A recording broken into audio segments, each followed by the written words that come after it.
Alhamdulillahi Rabbil Alamin. Alhamdulillahilladzi ja'alana minan nasihin wa afhamana bi'ulumil ulama'il 'amilin. Ashhadu an la ilaha illallah wahdah al-wahidul ahad al-fardus samad alladzi lam yalid wa lam yulad wa lam yakul lahu kufuwan ahad. Wa ashhadu anna Muhammadan 'abduhu wa rasuluhu wa khaliluhu wa la nabiyya ba'dahu. Allahumma salli ala Muhammad. Allahumma salli ala Sayyidina Muhammad. Allahumma salli ala Sayyidina Muhammad wa ala alihi at-tahirin wa ashabihi wa dzurriyyatihi ajma'in wa ba'du. Yang saya hormati dan yang kami muliakan Ketua PCNU Kota Pontianak, guru kita bersama Kiai Haji Ahmad Faruqi. Semoga Allah merahmati beliau, Allah panjangkan usianya dan dimudahkan urusannya. Salah satu tokoh Madura kita yang saya hormati, anggota DPRD Pontianak terpilih periode 2024-2029, Bapak Ahmad Bardi Esos, Ketua IKBM Kota, penasihat IKBM Kota, para kiai, terus nama jenengan sini Ustadz Ghazali, pengasuh madrasah Miftahus Sholihin. Bu, Ibu aja Ponteng Madura. Oh iya. Beni oh iya Bu, ari beni manura dera ya. Segak dintoh. Bu. Oh iya boleh. Ari lah ketemu manane pun kadalan nasrung ngarang. Saya mohon maaf kepada Kiai Faruqi, Kiai Bardi, saya datangnya terlambat karena saya memang agak kurang sehat Ibu. Dalam beberapa hari ini saya memenuhi kewajiban dan undangan para jamaah keliling beberapa daerah di Kalimantan Barat, termasuklah malam ini saya diundang di Miftahus Sholihin. Miftahus Sholihin malam ini bermilad yang ke-15. Kalau begitu tepuk tangan dulu untuk Miftahus Sholihin.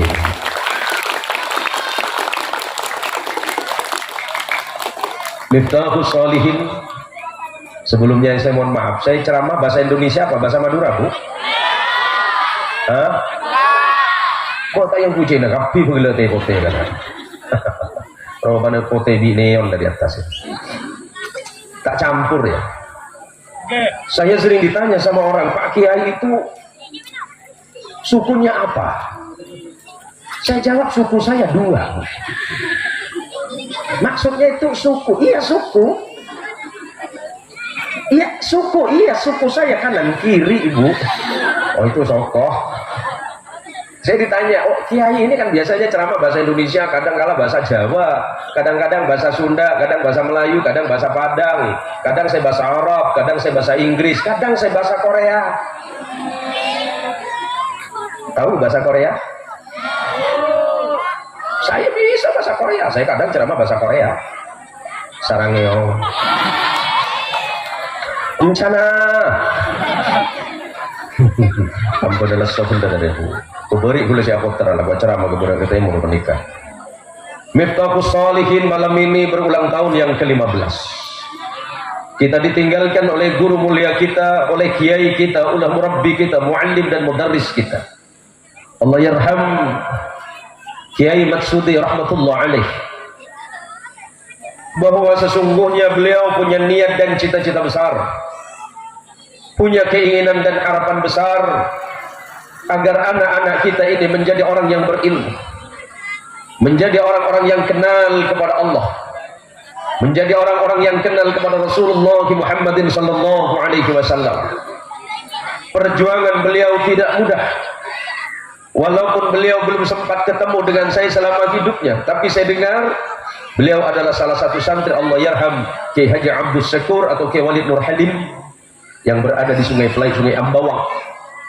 Cita-cita besar beliau, kemudian berdirilah madrasah ini. Walaupun sebelum itu selesai sempurna, beliau sudah meninggalkan kita semuanya. Kita hanya berharap kepada Allah, mudah-mudahan beliau diampunkan dosanya oleh Allah Subhanahu wa taala.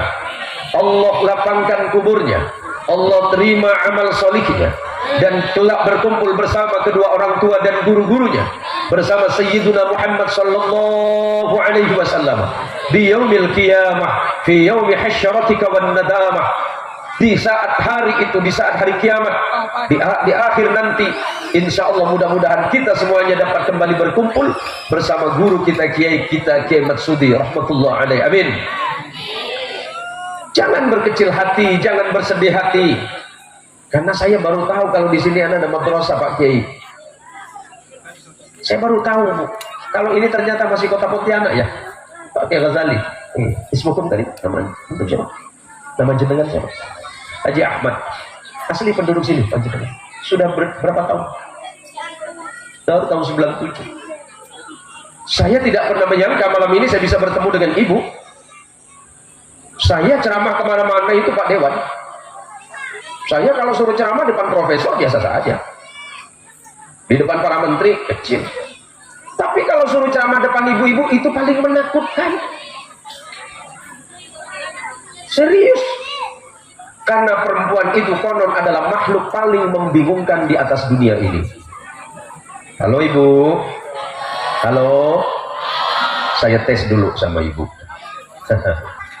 Mending uang banyak atau sedikit? Mending uang banyak apa sedikit? Mending uangnya banyak apa sedikit? Odol mata duitan nongkul. Yuk. Mending uangnya banyak tak bahagia atau uangnya sedikit tapi bahagia? Ngomong lagi dia. Jangan ngomong. Nemoy dimah. Arek. Dewan terpilih. Partai kita sebutkan dari Pontianak Barat kan. Kalau kalian calon baru oleh kan. Marga apa lambal kan dikasih. Setiap lebar. Tapi berapa modal kita? Jadi, modal kena. Tapi begini ibu, malam ini kita ngaji sebentar ya.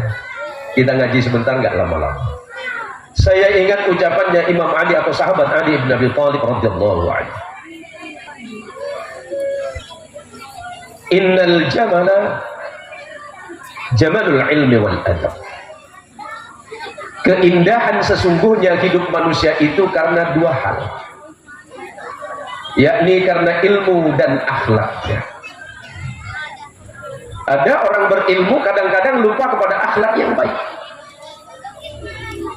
Seharusnya ilmu itu mengantarkan manusia itu lebih berakhlak. Semestinya dan selayaknya ilmu yang dimiliki oleh seseorang dapat mengantarkan dan menyebabkan dirinya semakin lebih baik di hadapan Allah dan tentunya di hadapan Rasulullah Muhammadin sallallahu alaihi wasallam. Siapa punya? Yang belum kata. Siapa? Ahlan wa sahlan wa marhaban. Monggo. Monggo ya.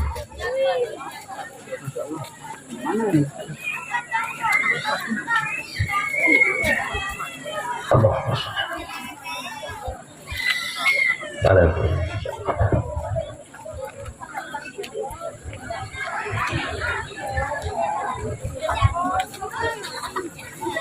Sebentar Bu. Oke. Kalau ya sini Anda.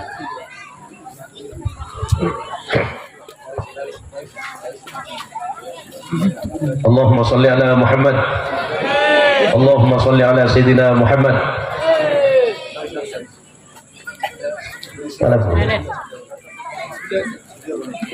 Kata sahabat Ali bin Abi Thalib radhiyallahu anhu, keindahan hidup manusia itu ditentukan karena ilmu dan adabnya. Berapa banyak di antara kita manusia yang hidup bersama kita, ada yang memang kelihatannya ilmunya biasa tapi adabnya baik. Mestinya ilmu itu semakin mendorong seseorang untuk lebih bersikap lebih baik. Maka malam ini kita berkumpul dengan para kiai, dengan para ustadz, para murabbi, dengan para pembesar, dengan para pejabat-pejabat. Kita ini diingatkan kembali oleh Allah Subhanahu wa ta'ala bahwa sesungguhnya hidup kita ini diciptakan oleh Allah itu bukan dalam kesia-siaan. Allah mengingatkan kita. Bismillahirrahmanirrahim. Afahasibtum annama khalaqnakum 'abatha wa annakum ilayna la turja'un. Apakah kalian mengira dan menyangka, wahai manusia, aku menciptakan kalian itu dalam keadaan bermain-main, kata Allah. Dan kalian tidak berpikir bahwa suatu hari nanti kalian pasti akan aku kembalikan kepadaku, kata Allah. Kalau kita sadar akan itu, proses penghambaan kita kepada Allah, jangankan kita mau sholat, mau wudhu, sebelum sholat saja itu ada ilmunya. Sebelum wudhu pun tentu kita harus tahu bagaimana sunnah-sunnah yang ada di dalamnya. Terkait dengan hal itu semua, maka pentingnya madrasah itu di situ. Berdirinya madrasah Miftahus Shalihin, tujuan lainnya tidak ada lain selain untuk mendidik anak-anak kita menjadi pribadi yang berilmu. Tidak usah kecil hati karena berada di kampung kecil ini, yang berada di pinggiran kota. Tadi motivasi dari beliau Kiai Faruqi itu kan sudah. Saya hanya mengutip ucapan orang Arab mengatakan ra'aitul ilma sahibuhu karim. Ilmu itu pasti akan memuliakan orang yang berilmu. Kiai Fattah, jarang saya ketemu dengan beliau. Alhamdulillah malam ini saya bisa ketemu dengan jenengan. Kita mesti mengambil hikmah dan ilmu serta kebaikan adab dari beliau. Kalau anak-anak kita dididik dengan baik di madrasah ini, digembleng dengan susah payah di sekolah ini, di madrasah ini, tujuannya tidak ada lain agar anak-anak kita ini memiliki masa depan yang baik. Masa depan yang saya maksud bukan masa depan pekerjaan setelah sekolah, tapi masa depan yang sesungguhnya adalah kehidupan setelah kehidupan hari ini. Kalau ilmunya sudah ada, insya Allah ibadahnya baik. Ibadah yang baik akan menjadikan seseorang amaliyahnya juga lebih baik. Marilah kita belajar bersama-sama bahwa sesungguhnya ra'aitul ilma sahibuhu karim walau kana abahu li'am. Ilmu itu pasti memuliakan manusianya walaupun dia lahir dari anak petani biasa. Anak pejabat sekalipun nggak ngaji, nggak sekolah sama. Anak ustadz, anak pendidik kalau nggak belajar ya sama. Tapi biarpun anak kita, saya juga sama anak petani, Bu. Saya anak petani, Bu. Abah saya petani, umi saya petani. Tapi kedua orang tua saya selalu mengingatkan bahwa Allah itu pasti mengangkat derajat manusia-manusia yang beriman. Karena rumah saya itu pas depan masjid. Setiap kajian fikih, karena saya lahir di komplek pondok pesantren, selalu mendengar dawuhnya kiai waktu di pondok. Karena rumah saya di komplek pesantren. Orang berilmu itu Allah akan memuliakan hidupnya. Orang berilmu itu Allah akan memberikan kesempatan yang lebih baik. Maka malam ini anak-anak madrasah Miftahus Shalihin, jangan ragu, jangan bimbang. Sekolah saja di sini yang baik-baik, ikuti perintah gurumu, jauhi apa yang telah dilarang oleh gurumu. Dan ini penting, ibu, Biasanya kalau ceramah di sini berapa menit? Berapa? 2 jam. Ini habis. Saya ceramah di Singapura 45 menit, Pak. Iya, dibayar $3.000. Jadi nak selalu ceramah 2 jam itu jadi berapa kok ya? Untuk kena pojok nih Kak. Tenang boleh Pak Berdi. Pesen gimana Pak? Kali ini kampanye gimana Pak? Allahumma sholli ala Muhammad. Semoga mereka ingin apa mereka? Engcuy. Aduh gue tak kok lah. Gue dalam baca anu kiai kita diundang ke Stein. Bukan Stein ini, Pak Gebaruki. Tapi di Natuna. Di Natuna itu ada namanya Stein. Sekolah Tinggi Agama Islam Natuna. Saya diminta untuk menyampaikan kuliah umum. Saya bilang sama panitia seperti ini ke Pak. Adik-adik nanti kalau pas saya ceramah tolong ambilkan air jahe. Siap pakai ya kayak gini lah kan selalu siap. Waktu itu cek keren kan ada propos sekarang coba agak timbak dan badan kayak saya bilang nanti pas saya tengah nyampaikan kuliah umum saya minta air jahe. Siap pakai. Lama-lama setelah saya ceramah setengah jam air jahe belum datang. Panggil saya sini. Siap pakai. Mana air jahe saya? Sebentar pakai. Siap. Karena siap 2 menit itu ku letak nyongok ni kerja aing apa langsung kerja lebih hul benih aing jadi kak wah aing laos saya kaki pada aing laos ni kata hari mulai sehat tak sehat peng sih pada kalau saya gula tempat peng jangan pada betul bahasa betul yang paling aneh ya coba bahasa betul paling aneh dunia sapu tangan tangan. Mun sekap pilih sepeda motor Honda. Boleh penakan. Naik apa dong? Noro Honda bukan? Honda apa? Honda Mio. Honda Yamaha bukan? Bo, apa bodoh Honda kabin ben Yamaha jong. Kalau Honda jong. Tengki man konceng Honda kin Yamaha itu. Sepeda motor gua saya udah lepas teman-teman itu di sepura dari kan manter benih kena kain ngelaus tinggi tinggal boleh kita coba bismillah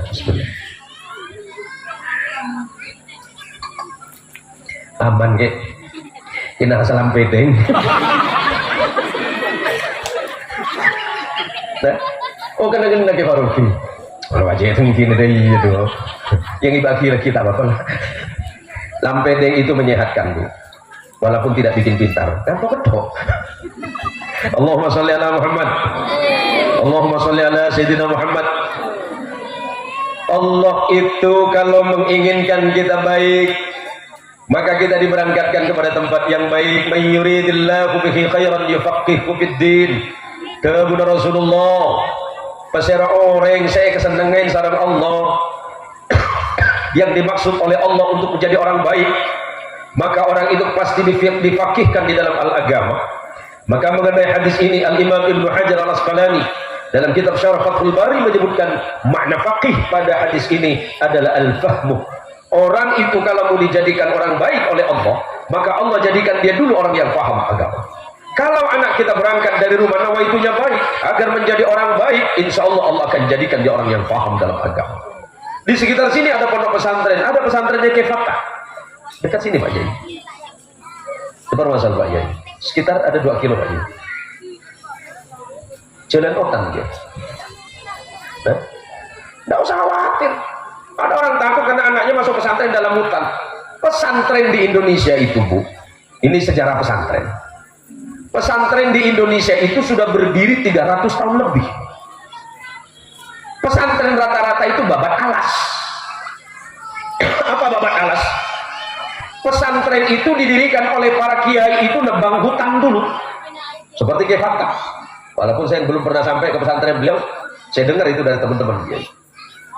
Kiai zaman dulu itu babat alas dulu. Babat alas dirikan tempat baru datangkan santri satu.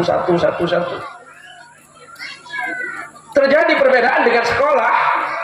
Sekolah umum itu berdiri kurang lebih 100 tahun lalu. 200 tahun sebelumnya pesantren sudah berdiri. Artinya bicara soal jasa, bagaimana bangsa ini dididik, bagaimana bangsa ini dipintarkan, bagaimana bangsa ini dibuat cerdas, itu karena jasanya kiai dan pondok pesantren. Tepuk tangan untuk dunia pesantren. Loh, kok manas kiai? Iya manas lah. Iya pak, kita beli nasi surah ceramah. Hari kode nih kan. Entah kira kojok nih kan. Tambah ada sakit. Lihat pesantren itu kefatah, insya Allah kefatah paham. Salah satu pesantren yang berdiri agak awal di Indonesia itu, salah satu diantaranya adalah pesantren yang ada di Sidogiri. Bahkan ada satu riwayat yang tidak tertulis dengan baik, di tahun 1000 itu berdiri satu pendidikan yang bermodel pesantren di ujung Madura sebelah timur, namanya daerah Jentampes. Tidak tercatat memang, tapi ada beberapa babak yang menyebutkan seperti itu. Indonesia pada masa itu dijajah oleh Belanda. Yang tampil mengobarkan jihad karena Allah, membebaskan bangsa Indonesia dari penjajahan, itu kiai, ulama, para santri, dan orang-orang baik yang punya niatan sama untuk mendirikan dan memerdekakan bangsa. Maka jangan kecilkan jasa para kiai dan pondok pesantren, sebab tanpa jasa kiai dan pondok pesantren mungkin Indonesia tahun 1945 itu tidak merdeka. Maka jasa besar salah satunya dari dunia pesantren adalah berjuang memerdekakan Indonesia. Maka pesantren selalu menyatakan NKRI itu harga mati, karena memang pesantren dan para kiai lah yang memerdekakan bangsa ini.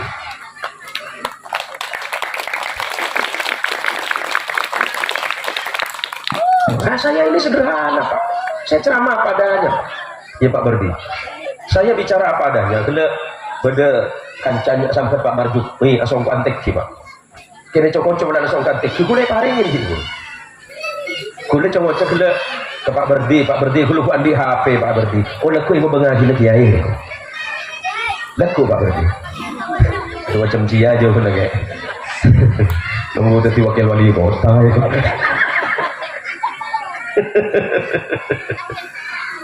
Allahumma sholli ala Muhammad. Allahumma sholli ala Sayyidina Muhammad. Gampang.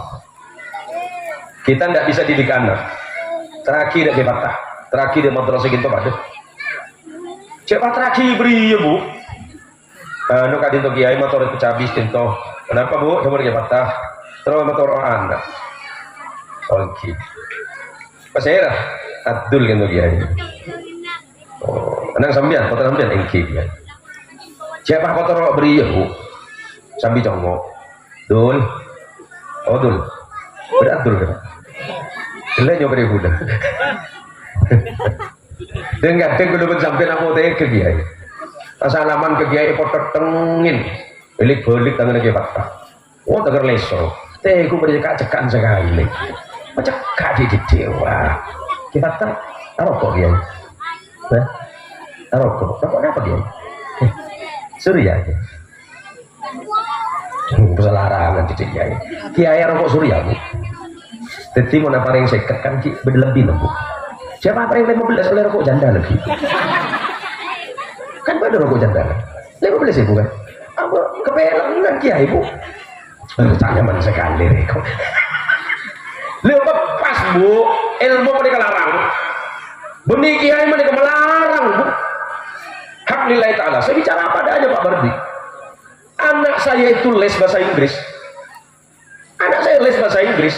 Seminggu 3 kali, sebulan hanya sekitar 12 kali. Saya bayar 400.000. Itu pun dalam syarikat ada pertanyaan bahasa Inggris. What is your name? What's your name? My name is Zen Mohsin. You know, ada macam dia. Ada pertanyaan bahasa Inggris. Majar gula 400.000. Gula ke pondok.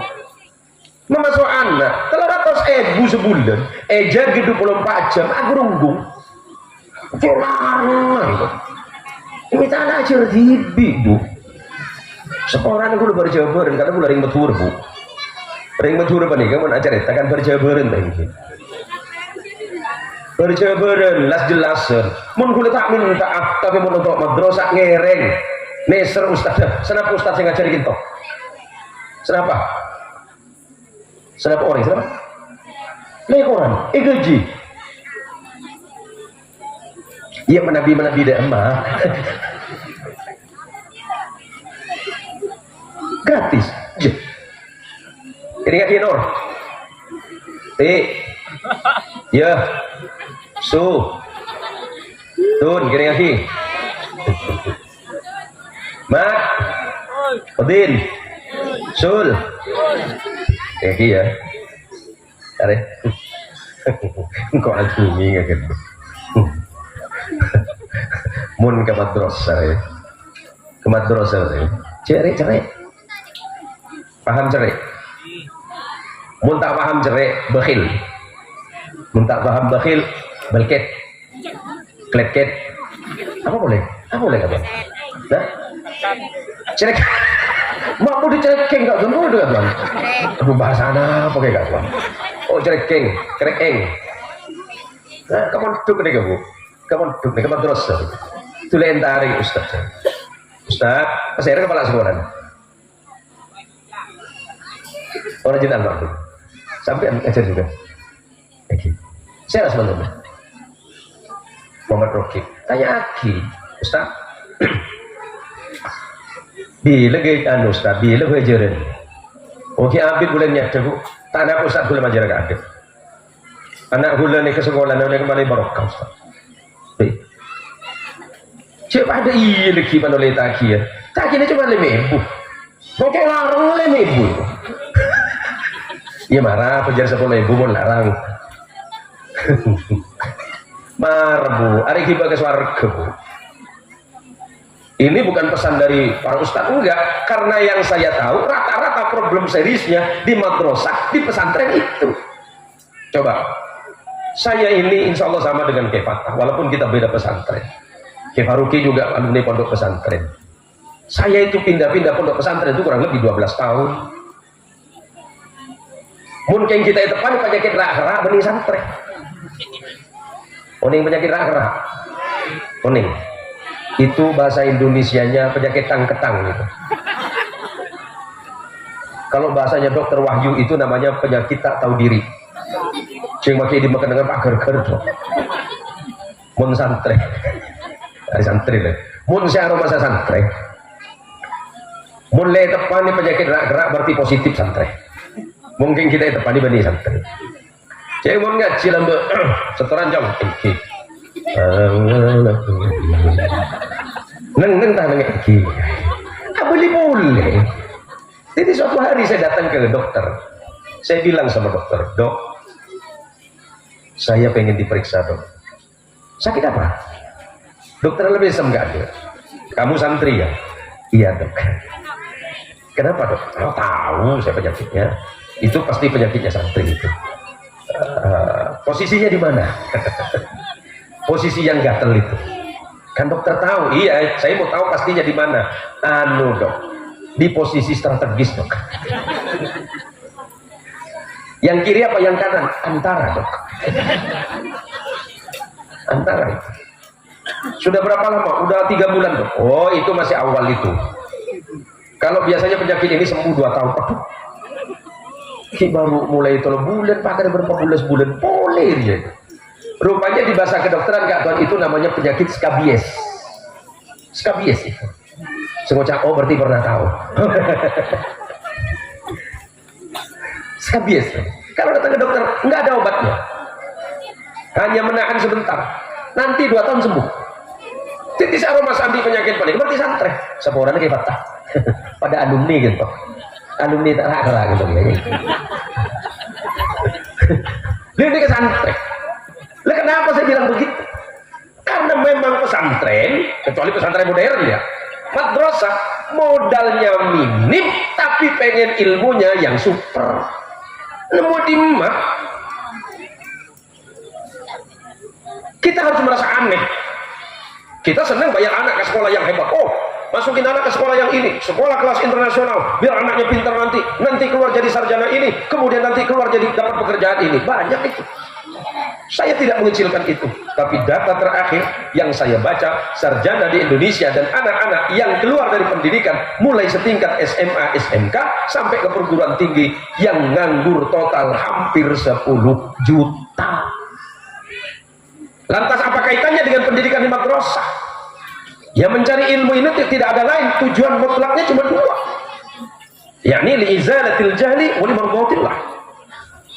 Tujuan utama orang mencari ilmu cuma dua, menghilangkan kebodohan di dalam diri. Tujuannya adalah memperbaiki amal ibadah agar mendapatkan ridho Gusti Allah. Soal rezeki itu urusan berbeda. Jangan kita masukin anak ke sekolah, ke madrasah, orientasi dan cara berpikirnya hanya cari kerja. Itu masalah.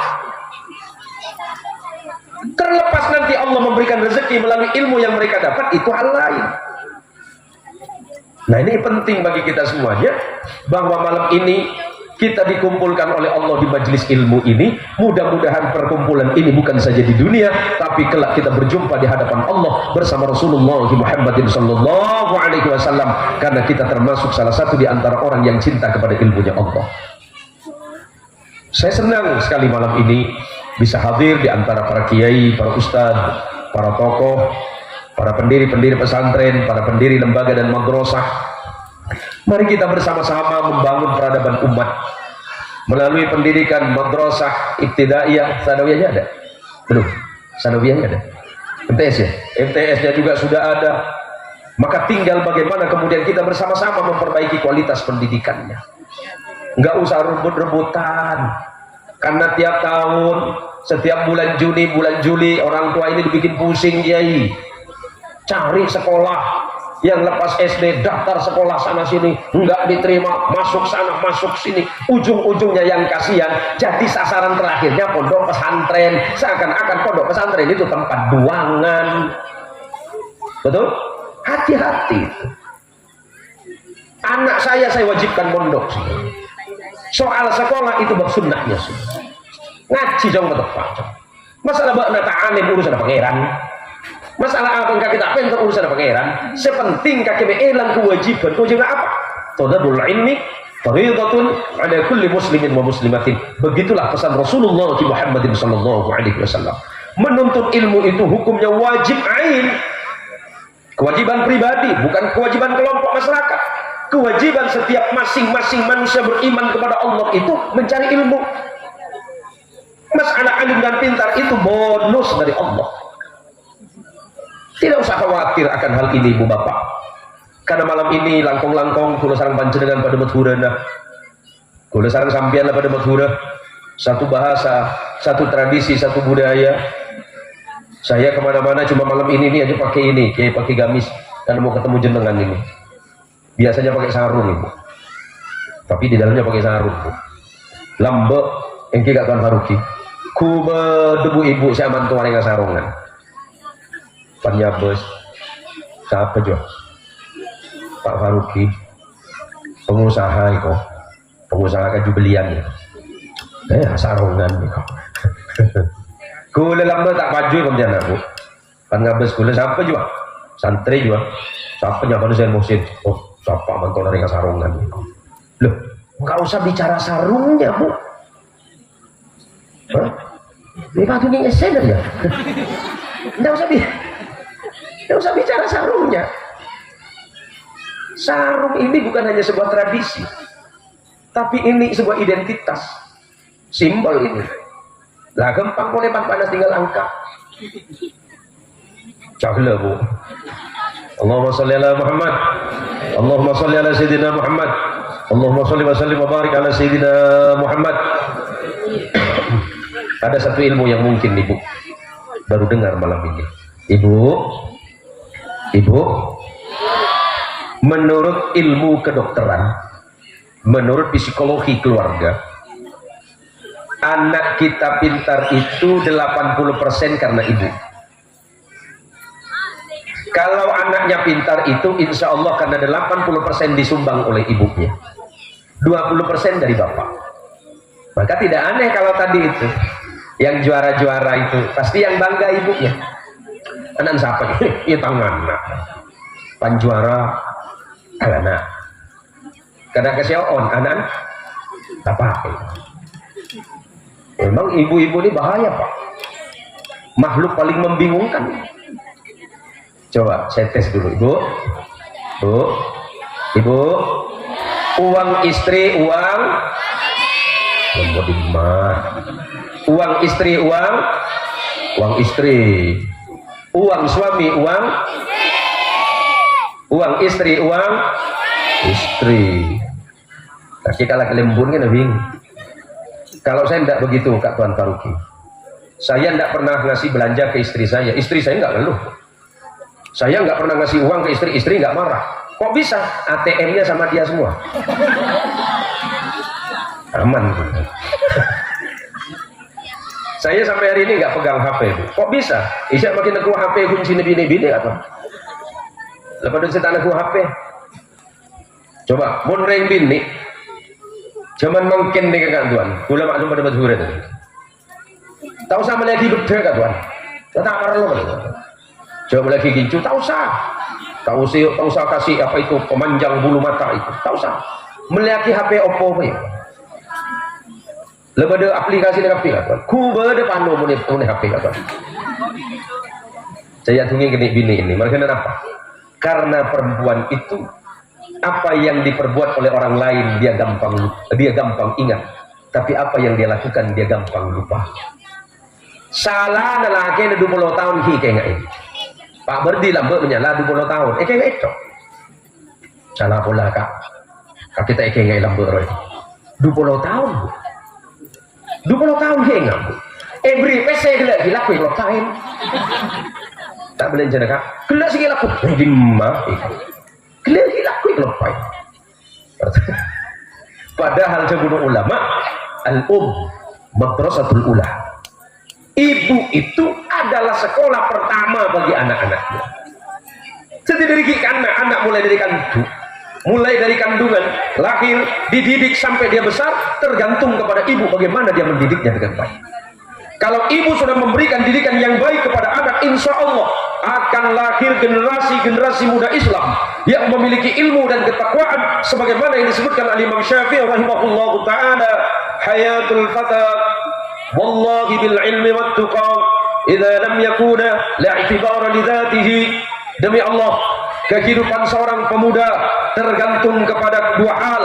Yang pertama ilmunya, yang kedua ketakwaannya kepada Allah Subhanahu wa taala.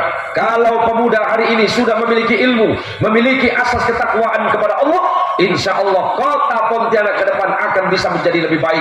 Kota Pontianak akan berkualitas, bahkan Indonesia akan menjelma menjadi negara terkuat di seluruh dunia karena pemudanya sudah memiliki iman dan takwa kepada Allah Subhanahu wa taala. Tapi persoalan muncul ketika hari ini dunia modern itu datang, di mana-mana kita dihadapkan kepada teknologi baru. Kadang kita suka gelisah. Anak berangkat ke masjid, alhamdulillah. Tapi ketika anak sudah keluar dari masjid, keluar dari madrasah, kemana mereka berjalan? Saya sering beberapa kali saya kritik dalam video-video saya itu. Siantan sekarang menghadapi sebuah dilema. Satu sisi siantan kita lihat geliat ekonominya baik ya Pak. Ukurannya apa? Tempat belanja muncul di mana-mana. Tempat anak-anak muda nongkrong ngopi sudah muncul di mana-mana. Baik satu sisi secara ekonomi. Tetapi dilemanya adalah ternyata anak-anak kita tidak pulang dari tempat-tempat seperti itu. Kadang sampai subuh mereka nggak pulang kiai.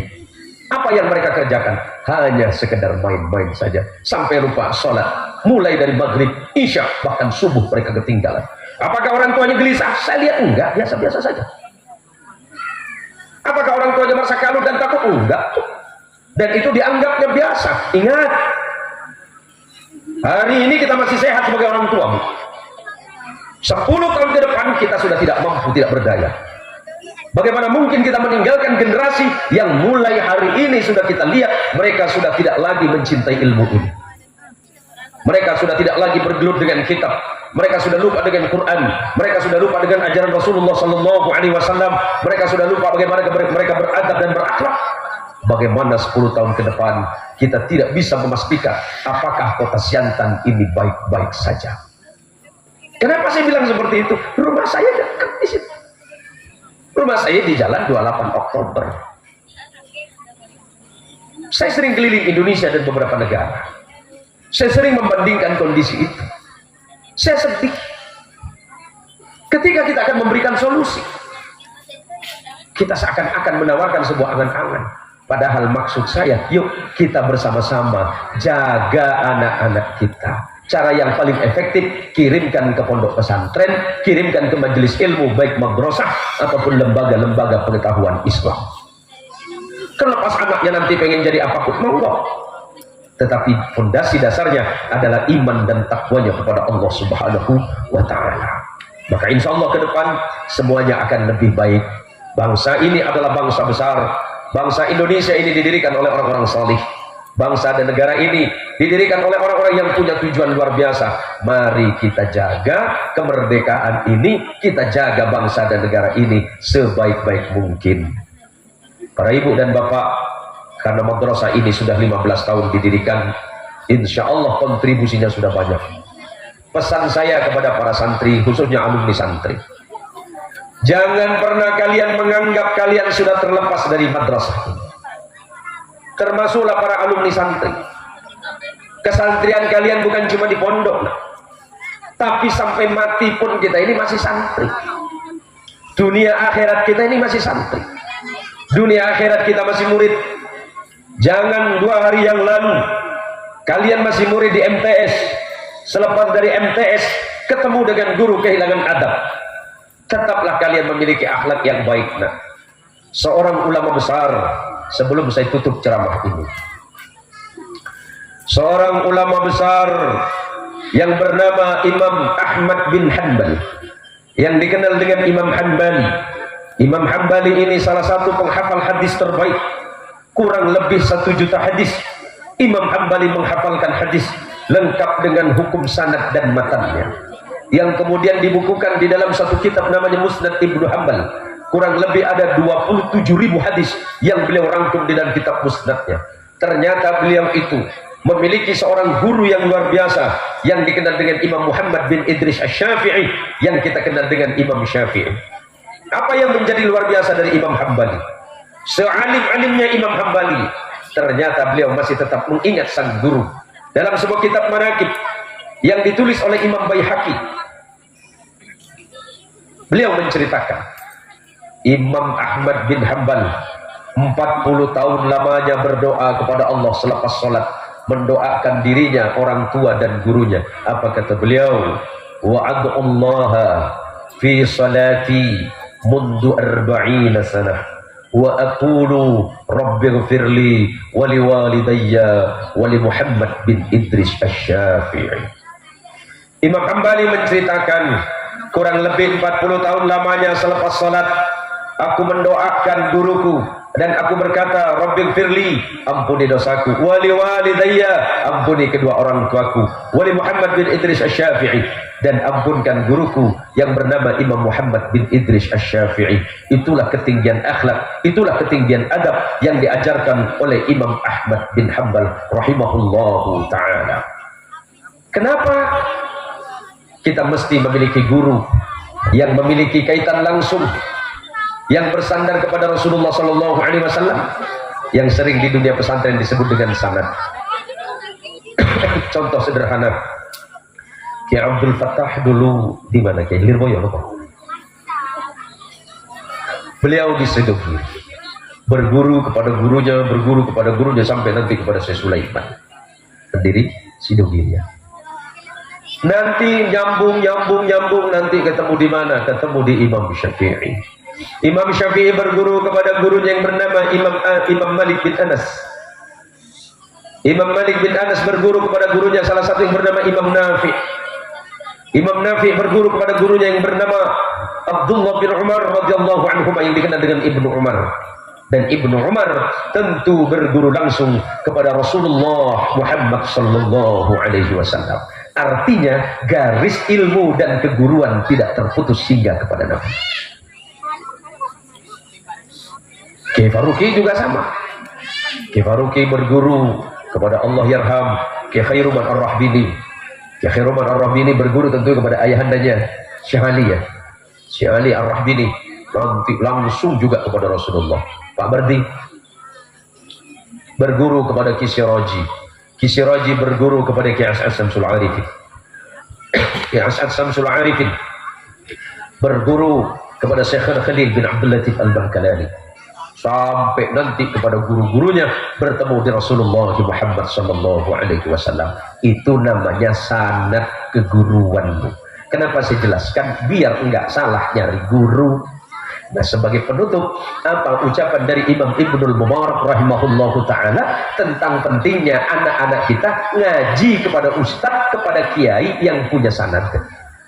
Apa dawuhipun Imam Ibnul Mubarak, al-isnadu minad din, laulal isnad laqala man syaa ma syaa. Sanad atau garis keguruan yang jelas hingga kepada Nabi itu adalah asas di dalam belajar ilmu agama. Sebab kalau manusia itu berguru kepada orang yang tidak memiliki sanad kepada nabinya, niscaya dia bicara tentang agama Allah ini hanya sesuai dengan kehendak hatinya semata.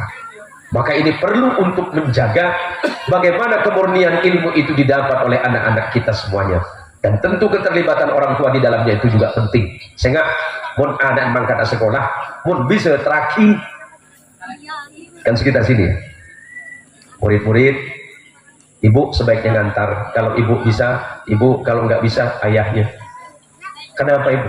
Ibu nyampe di depan madrasah itu sudah dapat kebaikan dari ilmu itu sendiri, bu. Traki anak, anterin anaknya. Kalau perlu doakan di depan pintu sekolahnya, agar anaknya itu menjadi orang yang berilmu dan bertakwa kepada Allah Subhanahu wa Ta'ala. Sudah berapa menit ceramah saya? Sepertinya ini sudah mulai habis suara saya ini, bu. Hah? Ceramahnya harus kurang berapa menit lagi? Aduh, coba abid itu. Ya apa ada makin kontrol lagi ya. Allahumma sholli ala Muhammad. Allahumma sholli ala Sayyidina Muhammad. Allahumma sholli ala Sayyidina Muhammad. Ke depan mari kita jaga bersama-sama persatuan umat. Ya. Ya, yang namanya perbedaan mah itu biasa. Tapi jangan sampai perbedaan itu menyebabkan kita tidak saling suka, apalagi kemudian saling benci, apalagi saling hujat, apalagi saling tuduh, apalagi muncul sekarang sudah banyak kelompok-kelompok manusia ya kifatah ya, yang senang nyalahin orang, yang senang membid'ah-bid'ahkan orang lain, bahkan senang mensyirik-syirikkan orang lain. Nggak usah ikut-ikutan, nggak usah. Caranya gimana Kiai? Ikuti gurumu. Gurumu insya Allah sudah tepat. Nggak usah ikut-ikutan orang lain, nggak usah ikut begini dan begitu. Oh, kalau menundukkan kiai, menundukkan ustaz, insya Allah tepat. Oh, jaga pikiran selain, jaga kebersamaan di antara kita, jaga kekompakan para jamaah, jaga kekompakan ibu-ibu. Karena saya yakin ibu-ibu ini kan sering hadir di pengajian, hadir di majelis taklim, hadir di kumpulan-kumpulan. Jaga itu semuanya. Pulang dari pengajian, pulang dari majelis, ingat apa yang disampaikan. Oh, tadi ustadz saya di majelis taklim menyampaikan bahwa kalau bertetangga itu harus begini. Seperti apa bertetangga yang baik? Nabi mengajarkan, man amana billahi wal yaumil akhir falyukrim jarahu. Barang siapa yang beriman kepada Allah dan beriman kepada hari kiamat, falyukrim jarahu, maka muliakanlah tetangganya. Tetangganya siapa? Kanan kiri rumahmu, depan belakang, itu tetanggamu. Walaupun dia tidak bernasab denganmu, tetapi dia adalah tetangga. Hak tetangga harus dijaga. Salah satu di antaranya, jangan sampai tersakiti oleh lidahmu. Paham, Bu? Cek nomor pengajian pas saya ketunging saya sebelah. Jadi makna pengajian no. Apa can kiai ngedelok? Ku ngeding no. Mata ngeding. Wah, tunging berbunesu. Apa saya ketunging? Yang saya ketunging kiai adalah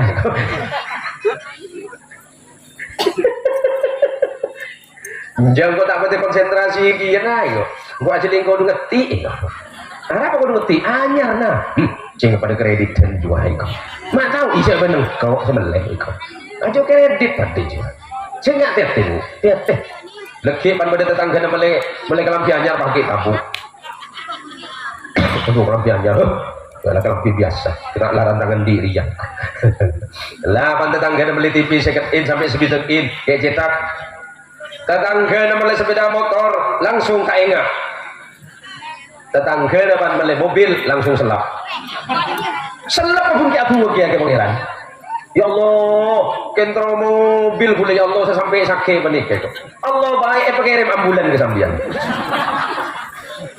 jangan oleh itu dia saking baik Allah juga pengirim muka ambulan sambian lagi tengok teh kata tangga nah kalau ada saya Pak Berdi oleh Dewan siapa saya tak tahu Pak Berdi aku lah rambutnya habisin kan kau tahu juga apa saya Pak Berdi pon mereka mau disebut pelang sepak mereka harus husnudzon ke orang lain apa ini kebil husnudzon pesangkanya penyana fokus berbece ke orang lain di aman tak andi musuh senaus musuh tak apa seperti gulban sampai tak musuh ke orang kule kebenci orang biasa kiai kefat tak dibenci orang itu biasa kalau kefat nggak dibenci orang itu bukan kiai ulama-ulama besar kita dulu dinimihna tapi sabar dan ikhlas karena ujiannya ulama itu mihnah.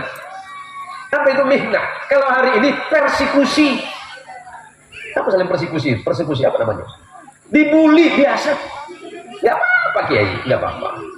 Yang nonton saya itu di channel saya ini, itu jutaan tiap hari. Ada puluhan ribu komentar, gak pernah saya baca kiai. Aduh saya baca cerita orang ibuan kiai. Tinggal Al-Quran boy. Jadi ada teman itu Pak Kiai. Ceramah sampean ini ditonton hari ini sudah di atas puluhan juta. Ya dan tapi komentarnya bagus Pak Kiai. Apakah saya bilang alhamdulillah? Biasa saja. Sebab saya yakin bahwa saya tidak akan mulia karena pujian orang. Saya pun tidak akan mungkin jatuh karena hinaan orang. Semuanya tergantung Allah. Mulia dan tidaknya makhluk bukan karena makhluk juga. Karena Allah. Saya cuma niat. Mudah-mudahan niatnya sama dengan Pak Berdi, niatnya semata-mata mengabdi kepada umat, mengabdi kepada masyarakat, mengabdi kepada bangsa dan negara, termasuk apa yang dilakukan oleh para guru-guru mulia kita yang ada di Miftahus Sholihin. Saya doakan terakhir, mudah-mudahan anaknya jadi anak soleh ibu ya, jadi ahli ilmu, amin, jadi orang yang bertakwa kepada Allah Subhanahu Wa Taala. Nanti kalau sudah pulang, sebagaimana sering saya sampaikan dalam video-video dakwah saya, ada doa sederhana dari Rasulullah SAW kepada sahabat Abdullah bin Abbas, yang kemudian Abdullah bin Abbas kelak di kemudian hari menjadi salah satu ahli Al-Quran terbaik. Rasulullah memegang kepalanya Abdullah bin Abbas selagi masih kecil. Apa bacaan Nabi? Allahumma faqihhu fid din wa 'allimhu ta'wil. Nabi memegang kepala Abdullah bin Abbas. Sedikit lagi. Allahumma, ngereng bu. Allahumma faqihhu fid din wa 'allimhu ta'wil. Allahumma faqihhu fid din wa 'allimhu ta'wil. Allahumma faqihhu fid din wa 'allimhu ta'wil. Bahasa Nabi itu, doa Nabi sangat luar biasa kepada Abdullah bin Abbas. Allahumma faqihhu fid din wa 'allimhu ta'wil. Rasulullah mendoakan, ya Allah, jadikan anak ini orang yang faqih dalam agama dan jadikan dia orang yang alim di bidang ilmu ta'wil. Nah, itu untuk anak bu ya. Untuk suami ada. Untuk laki nah beda. Tekuk sokona laki nah. Tekik preman sampean. Tekuk laki nah sokona laki nah. Baca kiat kor sepak bola kali. Pola keluar jinnah. Pola keluar. Tapi Pak Berdi, biar sampean disayang istri, biar sampean itu tidak dimarahin istri, doanya gampang. Gak usah banyak-banyak. Pas mau sholat subuh bangun yang begini. Bismillahirrahmanirrahim. Sayang, cantik, bangun. Aman punya Pak. Pas cekain ben sokok. Pakai ben sokok, cokok, kepu. Pak ngerok pada terpui kaki. Itu ditokar Pak. Saya ini sama istri 24 tahun, hampir 25 tahun Bu. Jadi kalau setiap subuh kayak fatah, saya selalu datang istri saya usap-usap Bismillahirrahmanirrahim, Allahumma sholli ala Muhammad. Saya bilang sama istri, bangun cantik. Ya me kaki saya sakit hati tuh. Ceng tang bini. Leki pak kali ya tang biner apa ganteng itu. Aduh ada lagi mana kena. Aman punya aman. Tak tentu sama aman. Sampai makin kulit tak nak tokar benih-benih. 24 tahun, kemon pereng pecah oleh. Mantap sekalian kong, jangan mengamalkan fatah para kiai yang lain, para pengurus dan para pendidik pondok Madrasah Miftahus Sholihin. Mudah-mudahan santri-santri kita mendapatkan ilmu yang manfaat dari dunia dan akhirat dan barakah di dalam ilmunya, berbakti kepada Allah dan Rasul sallallahu alaihi wasallam serta berbakti kepada kedua orang tua dan gurunya serta masyarakat. Amin. Hadanallahu wa iyyakum ajma'in. Mohon maaf yang sebesar-besarnya jika benar pasti datangnya dari Allah dan jika salah semata-mata karena keawaman saya. Wallahul muwaffiq ila aqwamit thoriq. Assalamu alaikum warahmatullahi wabarakatuh.